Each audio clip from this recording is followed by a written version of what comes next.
Hello বন্ধুগণ, আসসালামু আলাইকুম। আজকে আবার একটা নতুন রেসিপি নিয়ে চলে আসছি। আজকে আমি বানাবো গরুর মাংস রেসিপি। তার জন্য এখানে পেঁয়াজ কুচি দিয়ে দিচ্ছি লং, এলাচ, দুটো তেজপাতা, রসুন বাটা, আদা বাটা,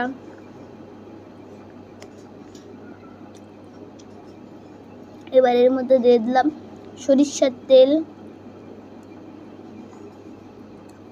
এবার এর মধ্যে দিয়ে দিচ্ছি হলুদ গুঁড়ো 1/2 চা চামচের মতো।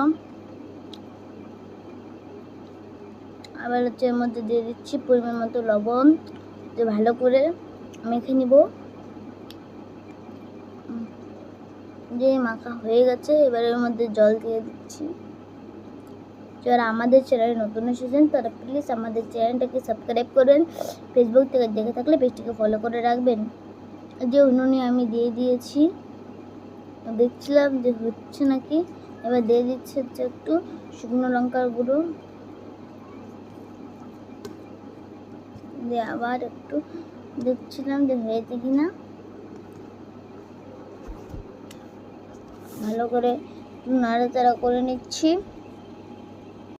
তেল ছেড়ে গেলে কিন্তু আবার জল দিয়ে দেব। এবার একটু এর মধ্যে দিয়ে দিলাম জিরার গুঁড়ো। এখানে একটু ভুল হয়ে গেছে, এটা হচ্ছে গরম মশলার গুঁড়ো। একটু ভালো করে নাড়াচাড়া করে নিচ্ছি। ভালো করে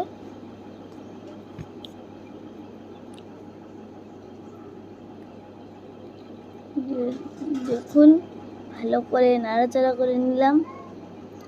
জলটা, তেলটা ছেড়ে গেছে। এবার এর মধ্যে জল দিয়ে দিলাম।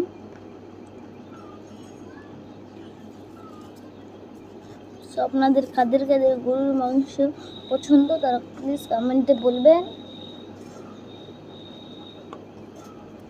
দেখুন, এবার ঢাকনা দিয়ে দিলাম। এবার উপর থেকে একটু জিরার গুঁড়ো দিয়ে দিচ্ছি। দেখুন, আমাদের রান্নাটা কিন্তু রেডি হয়ে গেছে। বাই বাই, আসসালামু আলাইকুম।